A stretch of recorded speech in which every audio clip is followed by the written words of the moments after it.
Yes, please. We have a wonderful speaker named Alexandria Beck. She's a director of Open Wing Alliance, which is coalition. The talk of the day is creating change through international collaboration. So Alexandria Beck is the director of Open Wing Alliance at the Humane League.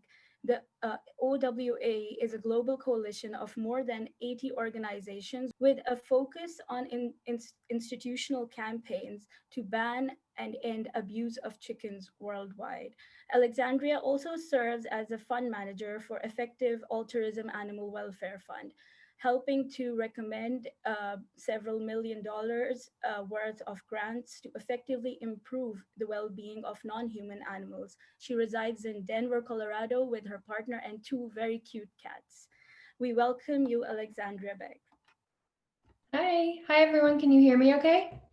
Hi everyone, my name is Alexandria Beck. Thank you all so much for attending this session on coalition building and creating change through international collaboration. So I'll start off by introducing myself quickly. Thanks for that great introduction already, but I am the director of the Open Wing Alliance at the Humane League, and I live in Denver, Colorado, where the local time is 6 o'clock in the morning. To be honest, I'm not much of a morning person, but I really wanted to join you all today. So thank you so much for being here and staying. I know it's late for many of you, so I appreciate you staying on for the last session of the day. So I first got involved in animal activism several years ago when I started the first animal rights organization at my university in Texas and launched our first campaign to get all 5 dining halls on campus to go cage-free. And today I'm responsible for coordinating organizations around the world to take effective action for animals through the Open Wing Alliance. And for those of you who are not familiar with the Open Wing Alliance, we are a global coalition of over 80 organizations around the world, united in a common mission to end the abuse of chickens worldwide.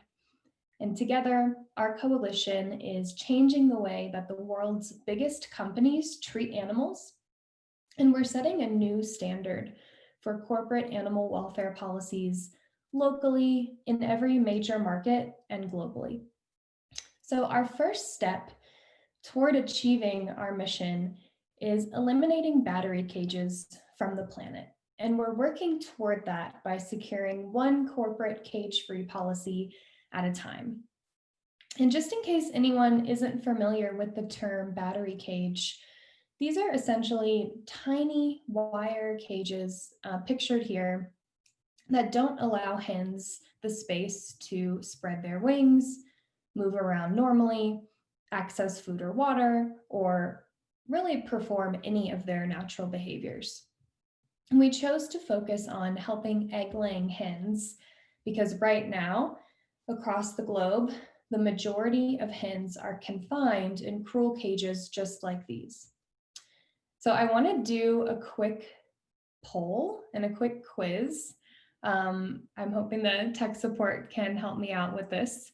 But yeah, I'm hoping you can guess how many hens there are in the world, the majority of which suffer in cruel cage confinement. So if you want to go ahead and take a guess, the options are 100 million, 1 billion, 5 billion, or 10 billion. I'll wait a couple seconds, let everyone get their guesses. Don't worry, you won't be graded on this. I just want to see how familiar the audience is with this issue. Okay, so it looks like the winning answer was 10 billion. I'm actually very happy that that is not the correct answer. In fact, there are over 5 billion hens laying over 1 trillion eggs every single year, which is just an absolutely incomprehensible figure. But we are making progress on this issue in nearly every region. in the world. So thank you all for engaging with that poll. So before I share more about the global progress being made on the CageFree issue and how the OWA is structured, I want to take a step back and explain why our coalition focuses on cage-free campaigns. I'm guessing that most people attending this conference are striving for a world with no animal suffering, right? And I would also guess that everyone knows that we're not going to eliminate animal suffering overnight, as much as we might want that to happen. So that means for the foreseeable future, billions of animals will be suffering on farms. And science shows us that we can meaningfully reduce the suffering of animals by creating concrete changes on those farms, right? So things like ending the use of cages, giving animals more space, banning the most cruel slaughter methods, or ending mutilation without any anesthetic. And these small changes can make a big difference to an incredibly vast number of animals, just like the 5 billion hens who we just talked about. And we have a real possibility of achieving these changes. So we see it as a moral imperative to seize these opportunities to reduce as much animal suffering as possible right now in the current circumstances in which we're working. And we know that these small changes are making a big difference. So major corporations across all food sectors have committed to going cage-free with over 500 commitments secured across North America, thanks to organizations working on this issue. The Humane League Labs recently published a comprehensive report on US egg production data, which shows a huge increase in the percentage of hens living in cage-free systems in the US, which is currently just over 20%. And as you can see from 5 and 10 years ago, this is a huge step in the right direction. And it's safe to say that corporate commitments directly contributed to this shift alongside other important activism strategies like legal bans on cages. And similarly, across Europe, home to some of the largest egg producers in the world, animal protection groups have secured over 950 cage-free policies, and this number is increasing every day. And the European Commission reports that about 50% of hens across Europe now reside in cage-free systems. And it's safe to say that corporate commitments are also directly linked to this shift. But because the abuse of animals raised for food is a global crisis, in order to truly eradicate cages for hens and reduce the greatest amount of suffering, the kind of progress that we're seeing in Europe and North America needs to be seen across the globe. Because even if all of the companies across Europe, Africa, North America, Latin America, and Oceania committed to be 100% cage-free, we still wouldn't even be halfway toward eradicating cages for good, because over 60% of the global egg supply is produced in Asia. So before we switch gears and talk about how the OWA coalition is set up, I want to mention just a few major victories and talk about some of the progress that's being made in Asia on this issue. So one major victory happened in 2018 when Carrefour, the largest retailer in the region, released their cage-free policy for Taiwan after working together with an organization called East. And this was a truly historic commitment because Carrefour became the first ever retailer to release a cage-free policy in Asia. And last year, we saw Tesco make a cage-free policy in Malaysia and Thailand after a campaign from Sinergia Animal and the SPCA in Selangor. And in Japan, the Humane League Japan and the Animal Rights Center have worked to secure over 50 cage-free commitments nationally.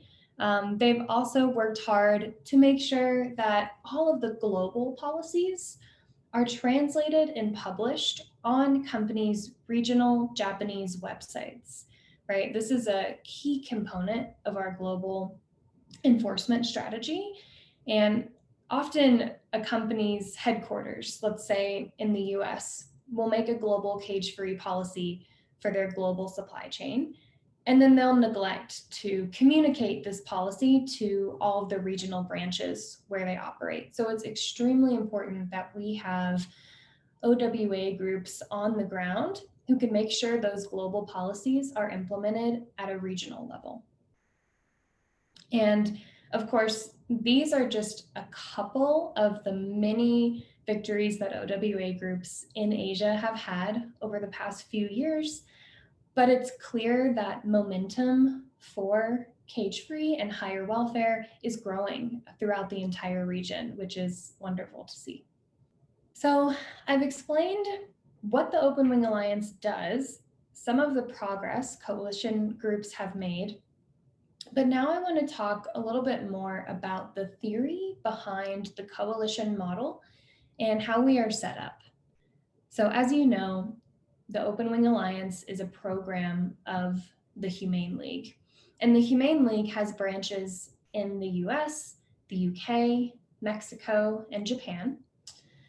But we didn't think the best path forward was to just keep expanding the Humane League all over the world, because there are so many amazing groups out there who are already doing outstanding work, and they have the organizational infrastructure, the volunteer base, the cultural and local knowledge needed to carry out this work effectively. So we figured if we could build a networked coalition and work together toward a common goal, we could accomplish our shared goals much faster and much more efficiently. And of course, as Howard Jonas Shapiro from Mars says, standing alone is egotistical. And at OWA, we couldn't agree more with this statement. So in the spring of 2016, David Komen-Heide, who is the Humane League's president, and Aaron Ross, the Humane League's vice president of policy and strategy, called a meeting between a few of the major farmed animal groups in Europe. They flew to Copenhagen to share the Humane League's story in the US, explain how we won the cage-free campaign there, the specific tactics we used, and proposed the idea of forming an alliance to end cages. So in the beginning, we only had 6 coalition member organizations and essentially no budget for this new program. And this was just 4 years ago. But we started to give training to these groups in the Humane League's style of pressure campaigning. We shared a very early draft of our campaign's manual. We started to attend corporate meetings as well with groups in other countries. And this was the very beginning of the OWA. And since then, we of course have grown into a strong and extensive coalition with over 84 organizations in 63 countries around the world. And as I mentioned, the OWA has 2 main goals, and everything that we do revolves around these 2 clear goals that help us to stay focused. So the first is to end the abuse of chickens worldwide, and the second is to strengthen the global farm animal protection movement. And these goals make it easy for us to track our progress and make sure that we are focusing on the right initiatives. So we work to accomplish these goals in 3 main ways. The first is by providing training, the second is providing resources, and the third is through coordinated corporate campaigns. So I'll quickly elaborate on what these initiatives look like in practice. So training takes on many different forms within the OWA, one of which is our annual global summit, and we host several smaller regional summits as well. These events provide a space for coalition members to strategize together, share information, and of course serve as a training for newer organizations. So this photo was taken at the 2019 Global Summit in Warsaw, Poland, where we had 140 activists from 46 groups and 44 countries in attendance. This year, of course, we hosted the Global Summit virtually, and we had over 300 people register to attend. Another way that we support and train groups is by offering in-person or virtual one-on-one training tailored to the specific context and needs of the organization. So we typically visit specific groups in person and offer training in whatever they might need related to securing corporate chicken welfare policies.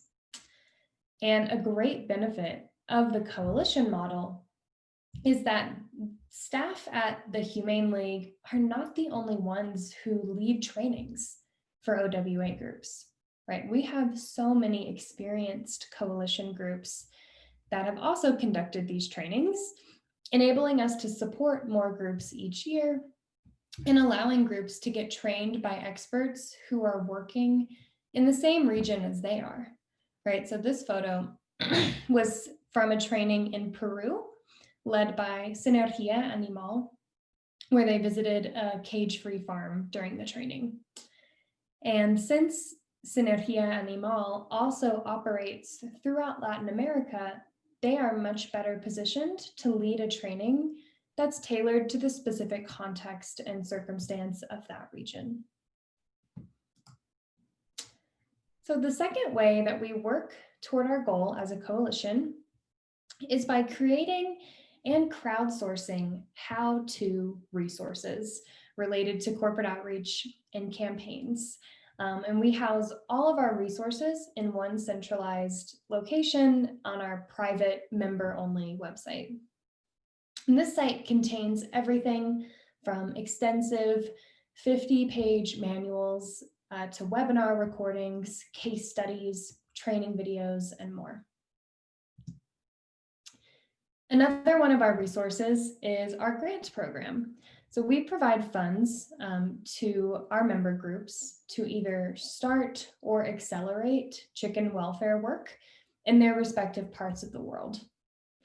And our mission has evolved beyond CageFree. So we've started to provide funding for organizations in certain countries to begin work on broiler welfare as well. And of course, broiler chickens are chickens raised for meat. So the OWA grant program has expanded quite a bit since we started the program in 2017, and we've had notable success. In 2020, we've distributed over $1 million to 31 organizations in Africa, Asia, Europe, Latin America, and Oceania. And finally, the third way that we achieve our goals as a coalition is by launching coordinated global campaigns like the one pictured here against Hilton. So this hard-hitting campaign consisted of all the OWA groups hosting a large-scale protest while we were already together for the Global Summit in Poland. So we also launched petitions. We took action on social media, calling on the hotel giant to go cage-free globally. And after just 24 hours of campaign actions, Hilton committed to going cage-free for their operations worldwide, which was just an incredible victory that all the OWA groups were able to celebrate together in person, which is of course rare. And yeah, it was just such a great experience. And to give you an idea of just what we're up against when we launch these campaigns, this black dot on the screen represents the combined annual budget of all of the OWA groups at our first global summit back in 2017. And in comparison, this giant dot represents the annual budget of our first ever global campaign target, General Mills. And we've seen this dynamic play out again and again in our global campaigns.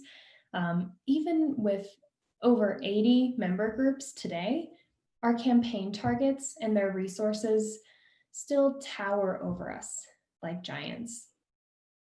But we still manage to win these campaigns and secure cage-free commitments from the world's biggest companies. We attribute this to OWA's innovation, ambition, collaboration, and of course, the structure of the coalition. So to date, groups around the world have worked to secure 90 truly global cage-free policies, meaning that companies have committed to phasing out cages throughout their entire global supply chain. And as I mentioned earlier, OWA groups play a huge role in making sure that these global policies are translated and published in their regional languages to help hold these companies accountable to their commitments. And lastly, in addition to these massive coalition-wide global campaign efforts, groups are also able to self-organize regional campaigns utilizing the coalition framework. So, for example, last year, several OWA groups teamed up to pressure Subway to extend its cage-free policy to Asia with a 2025 deadline. Right, so that's the first step. Groups get together, decide they want to launch a campaign in their region, and select a target. Next, they decided the role that each group would play who are participating in the campaign. So some groups participated by leading the negotiations with Subway, and some groups participated by leading pressure campaigns or putting pressure on the company to release a policy. And in this case, we had Sinergia Animal and SPCA in Malaysia leading this campaign. And because these groups were part of the OWA, they were also able to easily get support from the entire coalition in pressuring Subway. And a few months later, the groups celebrated as the sandwich giant did extend its cage-free egg commitment with a 2025 deadline to 7 countries in Asia. So ultimately, this regional campaign was a success. Okay, so now that you have some basic background information about the OWA, you know that we could not function or be effective without collaborating with one another. So for this last part of my presentation, I want to share my top 5 tips for collaborating with other organizations and overcoming the existing barriers. Now, obviously, there are a lot of benefits to working together, but the most important is that we can achieve so much more together than we can individually. So before I dive in and share my tips, I would love for you all to just take a minute to type in the chat and share some of the challenges that you've encountered when collaborating on a project or a goal. So if you've ever worked with another organization or another group, what challenges have you encountered with that work? And if you've never worked with another organization, what challenges do you anticipate you might run into? So if you don't mind sharing in the chat some of your experiences, I just want to make sure that we can address all of these challenges in the next portion of the presentation. So feel free to take a moment and share some of the challenges you've encountered. Thank you, Alexandria. So the question is, share some of the challenges that you have experienced working with other organizations. If you haven't worked with any other organizations, what kind of challenges do you think you may face when working with other organizations? If you can share them in the chat, that would be great. Thank you. And this can be, any kind of collaboration at all. Yeah, okay, so yeah, Ellie mentioned differences in values or ideas.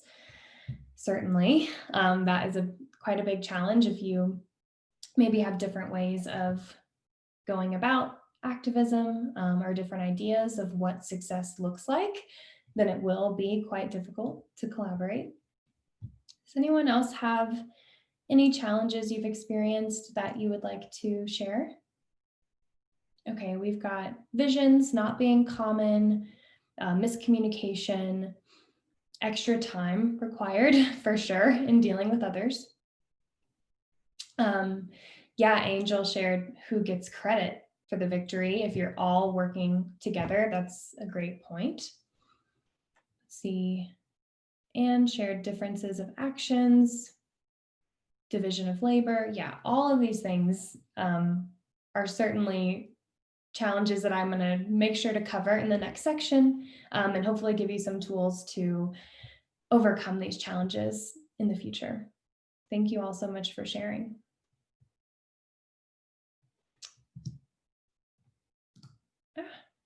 Okay, so my first tip for collaborating with other organizations is making sure you're working toward a shared end goal.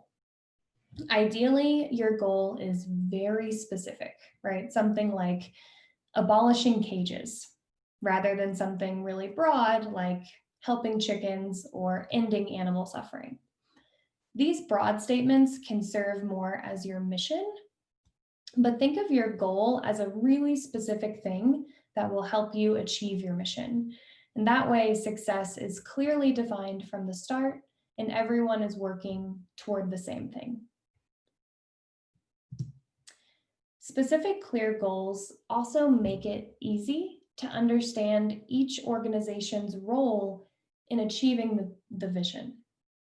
So for OWA, it looks like this, right? The overall goal is abolish all cages. One step before that is ending cages in one specific country. One step before that is eliminating cages at one company, right? And this is where every organization can get started. So when a group at OWA achieves one corporate victory, it's really clear how that feeds into the larger shared goal. So next, once you decide on what your goal is, it's really important to make sure that all the groups involved understand what their shared and independent responsibilities are, right? So define roles and expectations. For example, when OWA groups come together to campaign against a company, they each have individual responsibilities for the campaign depending on their strengths. So groups with a large network of volunteers will organize on-the-ground protests, assuming it's safe, of course, to do so. And then groups with large teams and more bandwidth can design the campaign assets for everyone to use, right? If there's 10 groups participating in a campaign, they don't all need to design separate assets for the campaign. We can have just one group taking care of that for everyone. Groups with video teams can create editable video footage, so groups can edit the language as needed and adapt it for themselves. So of course, every organization has different strengths, but we believe that if you do what your group is capable of doing, we'll have a much greater chance of success. And of course, splitting up responsibilities like this also makes things move more quickly and it prevents work from being duplicated. So my third tip is to stay organized and utilize modular resources that can be adapted by each group. So understanding your goals and the big picture is important, but the small details are also really important. And if you're working on a large or international scale, logistics can be very challenging, right? You have to think about things like various languages and time zones. Cultures, communication styles, and working styles vary from country to country. Laws are different in different countries, right? So what's a perfectly legal campaign tactic in the US might not be doable in Japan, for example. The foundation of awareness for farm animal welfare also varies from place to place, right? With many countries having little to no awareness at all about how farm animals are treated. And in places where the general public doesn't know very much about the reality for farmed animals, it can be much more difficult to advocate for those animals. And sorry to say that there's not one single way to overcome all of these challenges, but what can help is staying extremely organized and offering as many modular resources as you can so that groups can really adapt everything to fit the context in which they're working. So I think I mentioned earlier, the OWA has a centralized resource library. One of our pages is specifically related to global campaigns. So every group knows exactly where to go to find all of our campaign plans and all of our materials in one place. And many of the resources are modular so that groups can edit the text, change the language, insert their logo, and make them usable for their organization as needed. So my fourth tip might seem obvious, but it's definitely a key to success: to stay in communication daily or almost daily with the groups that you're collaborating with. So using simple online communication tools, we bring together the best activists around the world to connect and share and drive the most innovative ideas for achieving our goal. And by allowing everyone to comment and give solutions, anyone in the network can answer questions quickly without having to rely on one group or one individual to do all the work. So to connect all 84 OWA groups around the world, we use a Slack workspace that has over 480 users who can all share their knowledge, share their successes and their lessons learned to help empower others. We also have a Google group that we use to send important emails to the entire coalition at once, but we use that very sparingly and we mostly rely on Slack. And then of course, we also record our meetings and our webinars whenever possible to make sure to accommodate folks in various time zones. And then just a quick side note, when possible and when there's not a global pandemic, I highly, highly recommend getting together in person as well to build bonds and to get to know each other as people. You know, when you know and you trust the people you're collaborating with, things will generally be much easier and much smoother. And that's why our in-person global and regional summits are so important to our coalition's work. And my final tip that addresses one of the concerns that can arise when you're collaborating is to be more open with information than you've ever been before. So historically, at least in the US, animal groups have not always been open about their strategies or approaches. And the farm animal movement is very small, right? We're competing for resources like funding, volunteers, and credit for specific accomplishments. However, when we will basically never make progress if we're working in silos. right? The only real way to make meaningful change, in my opinion, is to combine our strengths and start working together as a movement rather than as several individual groups. So sharing information and focusing on the success of the movement as a whole, rather than the success of a specific group or a specific person, will lead to faster progress. So the OWA logo shown here doesn't represent one group. It represents over 80 groups who helped secure this global cage-free victory from Wyndham. So this means that we need to, as much as we can, lose our egos, care less about who gets credit or whose idea it was or who did a better job, and instead help each other learn, be willing to learn, and remember that intentions are almost always good, right? Every one of us wants to help animals. We just have slightly different ways of doing it. So if we give one another the benefit of the doubt and learn to really see the strengths in our different approaches, we can achieve our goals much faster. So the tips and the overview that I shared today are obviously through the lens of the Open Wing Alliance. However, these lessons can and should apply to all types of collaboration. We know that our resources will go much further and have a bigger impact for animals if we set aside our differences, focus on our shared goals, and find a way to work together effectively. Remember that we all want to eliminate animal suffering, and we are part of the 0.0001% of people in the world working to make a difference for farm animals.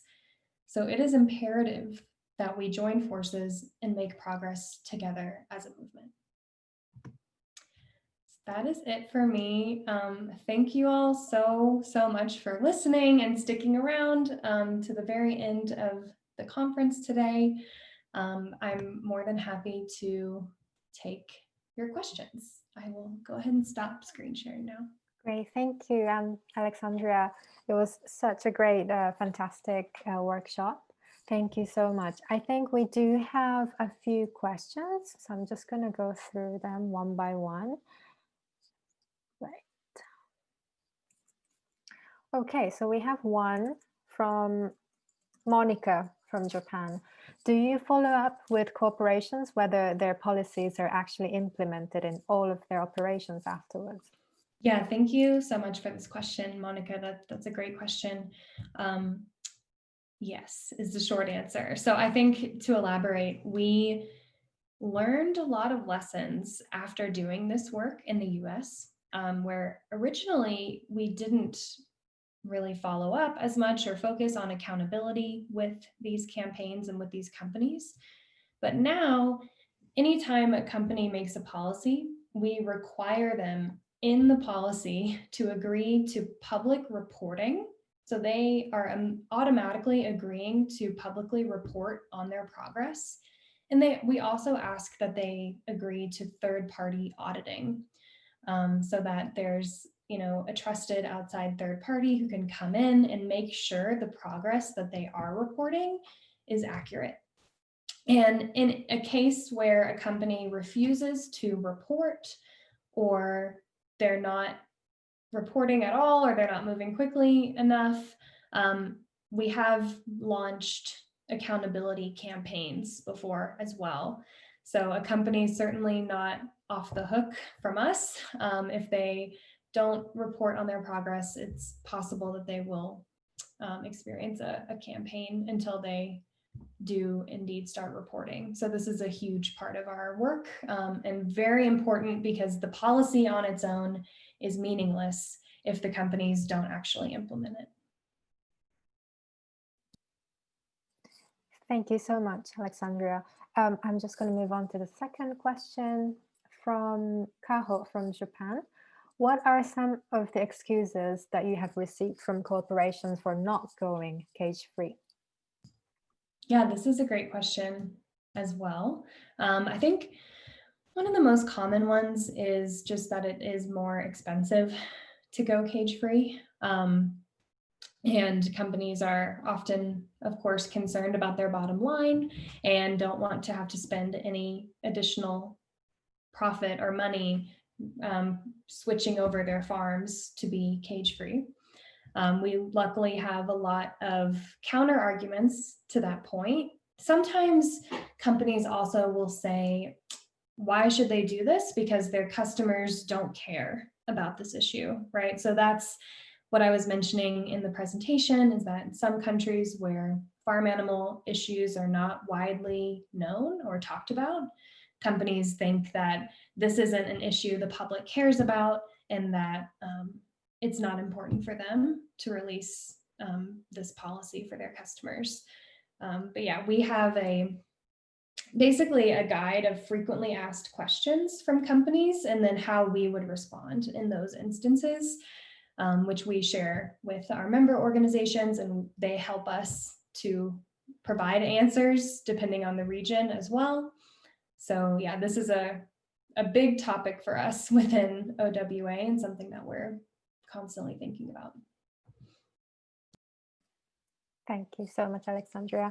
Next question, actually from me. I want to ask one question, if that's okay. So you had great tips on adapting strategies to fit different contexts and how you implement that. Have you had any feedback from local groups in Asia about culturally specific challenges that they have faced when doing campaigns and so on, that you haven't experienced personally in the US, that you can share with us? Yeah, absolutely. So I think obviously Asia is such a big region, and so there's very different challenges depending on the country. But some of the things that we've noticed are just companies and the general public in many parts of Asia don't respond as well to the type of pressure campaigning that we do in the US. And so a lot of organizations have had to adapt and have a more friendly approach with companies, and work really in partnership with them to help make this change happen. Whereas in the US, we will be very aggressive with a company until they make a commitment. And we found that in many cases, that is not the best approach in Asia. Yeah, exactly, less confrontational. So yeah, that's just one example. Thank you so much for sharing that, Alexandria. We have two very practical questions for you, actually. One from Sally from Taiwan, one from Martin from Taiwan. You mentioned OWA provides support to existing local organizations in country with very few existing animal welfare organizations. Would you incubate new organizations for cage-free campaigns in those countries? And another question from Martin. When was the 2020 virtual summit? How can we join the next one?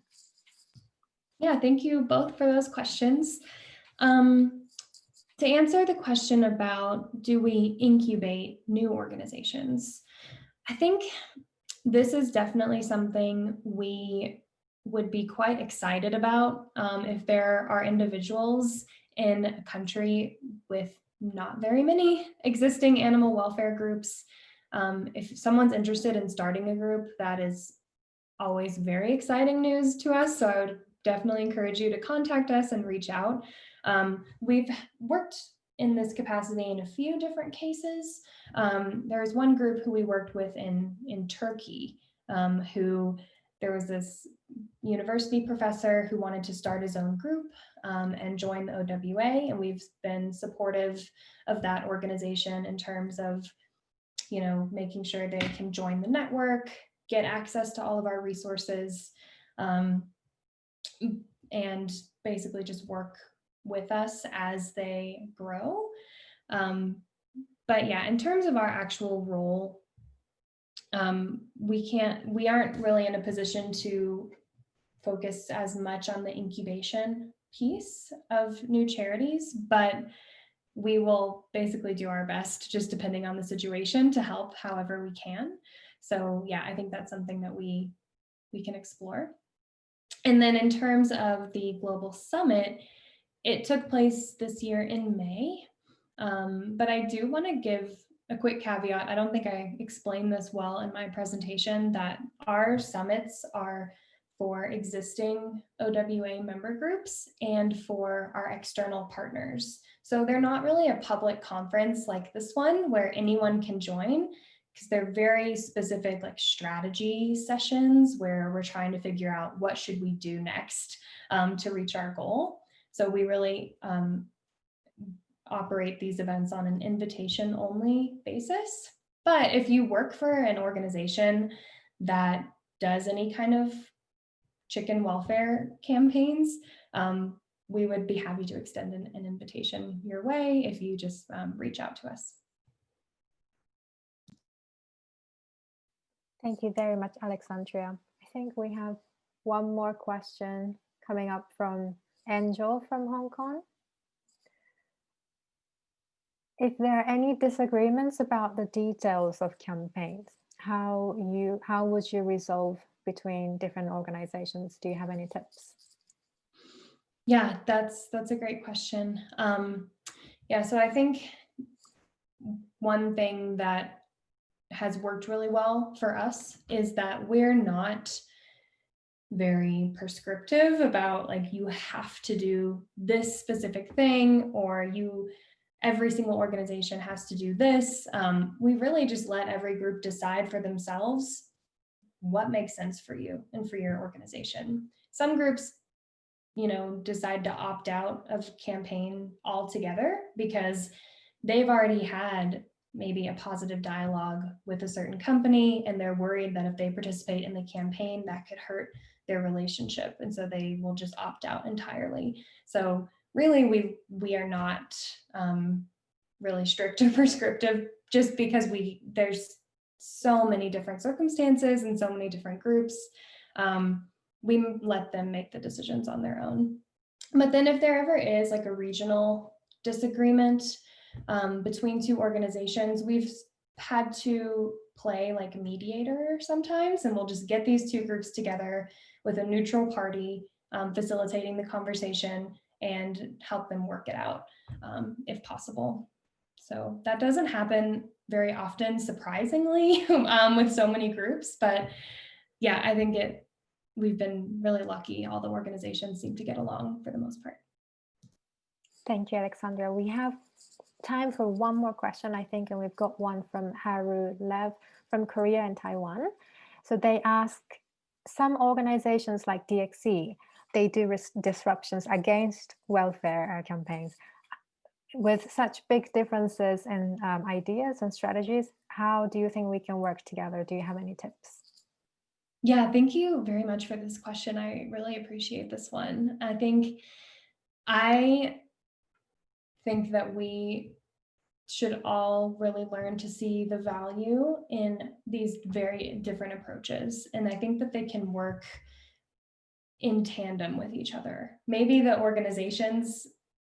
there's less opportunity for these organizations to collaborate directly, potentially, but I think we can work in parallel alongside of each other, right? So one organization really focusing on welfare improvements and making concrete changes that will affect animals today, and one organization working more on a long-term animal liberation type of goal, which I think is also extremely important. So yeah, while it might be challenging to work together on a specific project, it's really great if we can work in parallel and not focus on fighting our shared enemy rather than focusing on arguing with each other about the different approaches. Thank you so much for sharing that important message, Alexandria. I think we have come to an end of your workshop. So again, thank you so much, Alexandria, for such an important talk today, and everyone for staying until the very end. I know it's quite late for a lot of you, so thank you very much. That is it for our workshops today. Thank you again, Alexandria, for joining us, and see you back on Thursday then. Thank you.